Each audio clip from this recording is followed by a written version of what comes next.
Você está no canal Gagá Nem Pensar.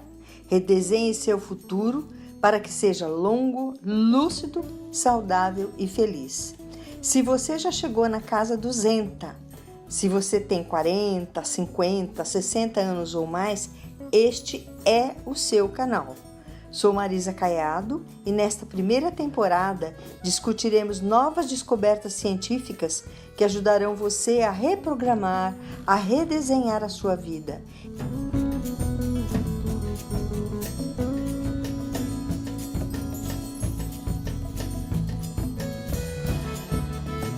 Inscreva-se no canal, dê sua opinião, seu like.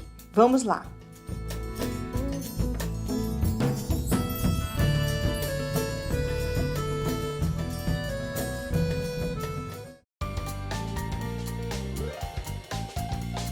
Oi, eu sou Marisa Caiado e hoje nós vamos falar sobre o cérebro.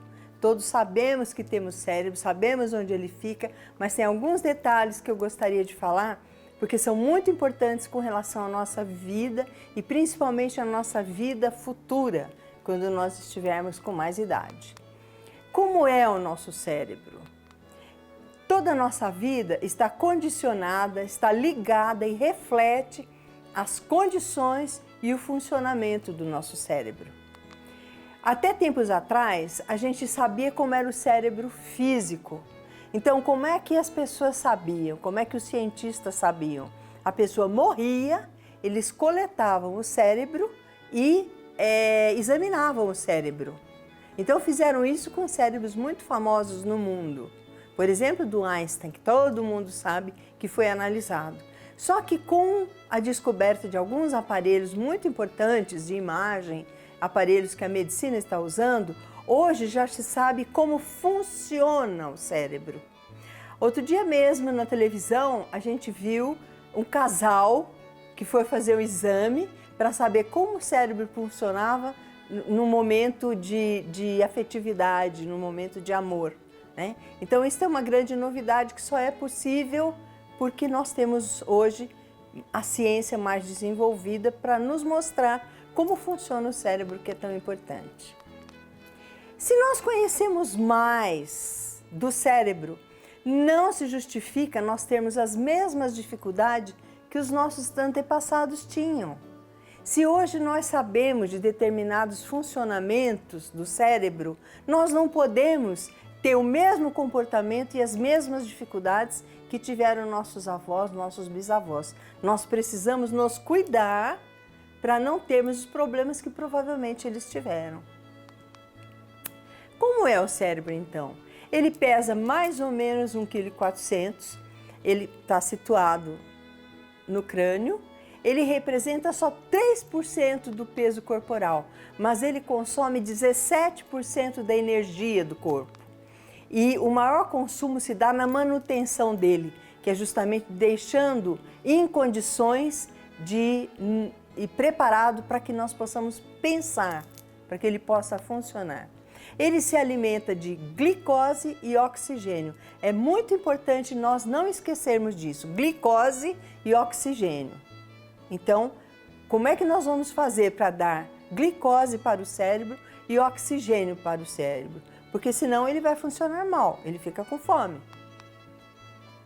Então a gente precisa muita atenção para as refeições e para o consumo do cérebro. Hoje está provado que os juízes dão sentenças mais rigorosas quando eles estão próximos do almoço. Está provado que as maiores discussões familiares acontecem antes das refeições. Está provado que há maior entendimento entre as pessoas, as reuniões são mais produtivas quando elas acontecem logo após a refeição. Porque em torno de 2 horas depois que a gente se alimenta, o cérebro já começa a ficar com fome. Então nós temos que cuidar da alimentação do cérebro. E atenção muito especial para pais de filhos em idade escolar. A molecada sai de casa e não quer tomar café da manhã. Então o cérebro vai com fome para um lugar onde eles estão com o objetivo de aprender, de reter conhecimentos. Então é muito importante a alimentação. funções o cérebro tem? Bom, ele tem a audição, a visão, a fala, o tato, o paladar, mas ele tem a da movimentação de todo o corpo, dos comportamentos e das emoções. Então, a pessoa teve um AVC, um derrame, e atingiu determinada parte do cérebro, ele vai ficar com uma parte do corpo sem funcionar, hemiplégico ou paraplégico. Então, se tem um acidente qualquer, às vezes a pessoa fica com o cérebro danificado e perde os seus movimentos. Ao mesmo tempo, as modificações no cérebro trazem diferentes comportamentos. Maior exemplo, o uso de droga. Então, às vezes a gente encontra pessoas na rua, nos lugares, e a gente tem certeza que aquela pessoa está drogada, pelo comportamento dela, que não é um comportamento tranquilo, um comportamento normal. E então, num momento desse, exigir que a pessoa tenha um comportamento normal é meio irracional, porque é o cérebro dela que está transformado, atrapalhado. E ele também é responsável pelas nossas emoções. Cada área do cérebro tem funções determinadas e nós não vamos falar aqui desses aspectos que podem ser vistos. Eu tenho um livro publicado, que é o Gagar Nem Pensar, e você pode dar uma olhadinha lá para ver esses detalhes. O que eu queria dizer agora era realmente afirmar que o cérebro compõe-se de dois tipos de células, os neurônios e as células de glia. Neurônios são muito importantes e eles se comunicam uns com os outros. E essas conexões se chamam sinapses, que são muito importantes para que a gente tenha uma boa qualidade de vida. Então, há uma série de doenças já diagnosticadas, há uma série de problemas diagnosticados no comportamento humano, justamente porque as sinapses não estão funcionando bem. Há 3 capacidades cerebrais que nos ajudam muito, principalmente quando nós tivermos mais idade. E destas é que eu gostaria de falar, mais do que sobre o funcionamento de como o cérebro se compõe. Primeiro, é a neurogênese. Neurogênese é a formação de novos neurônios. Então, o que se imaginava até pouco tempo é que os neurônios morriam e a gente perdia e morria com menos neurônios. Se você se cuidar, isso não vai acontecer. Se você se cuidar.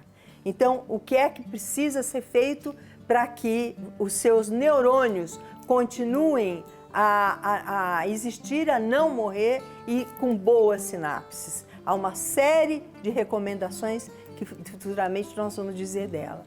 Então, por exemplo, o que é que ajuda a neurogênese? Aprender atividades novas, ter novos desafios, atividades físicas, alimentação adequada.